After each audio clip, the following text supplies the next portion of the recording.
భారతీయ సమాజంలో వివాహ వ్యవస్థకు ఉన్న ప్రాముఖ్యత అంతా ఇంత కాదు. కానీ మారుతున్న కాలంతో పాటు లివ్ ఇన్ రిలేషన్షిప్ సంస్కృతి కూడా పెరుగుతోంది.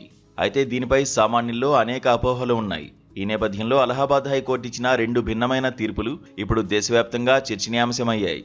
సహజీవనం స్వేచ్ఛ లేక నేరమా అనే ప్రశ్నలకు జస్టిస్ వివేక్ కుమార్ సింగ్ ధర్మాసనం అత్యంత స్పష్టమైన వివరణ ఇచ్చింది.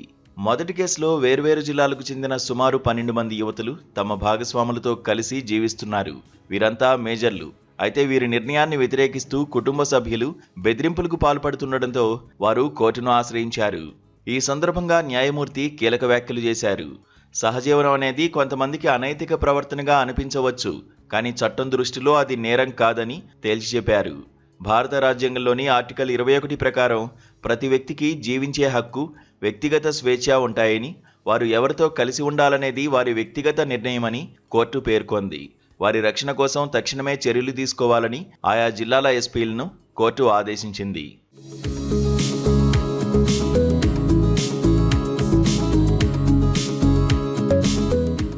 ఇదే సమయంలో మరో జంట దాఖలు చేసిన పిటిషన్ను విచారిస్తూ కోర్టు కఠినంగా వ్యవహరించింది. ఈ కేసులో లివ్ ఇన్ రిలేషన్లో ఉన్న పురుషుడికి ఇదివరకే వివాహం జరిగి భార్య ఉంది. భార్యకు విడాకులు ఇవ్వకుండానే మరో మహిళతో కలిసి ఉంటూ తమకు రక్షణ కావాలని అతను కోరారు. దీన్ని కోర్టు తీవ్రంగా తప్పుబట్టింది.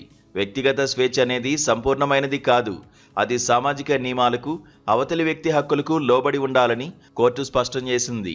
మొదటి భార్యకు ఉన్న చట్టబద్ధమైన హక్కులను కాలరాస్తూ చేసే సహజీవనాన్ని రాజ్యాంగ హక్కుగా పరిగణించలేమని, ఇది హిందూ వివాహ చట్టానికి విరుద్ధమని చెబుతూ వారికి రక్షణ కల్పించడానికి నిరాకరించింది.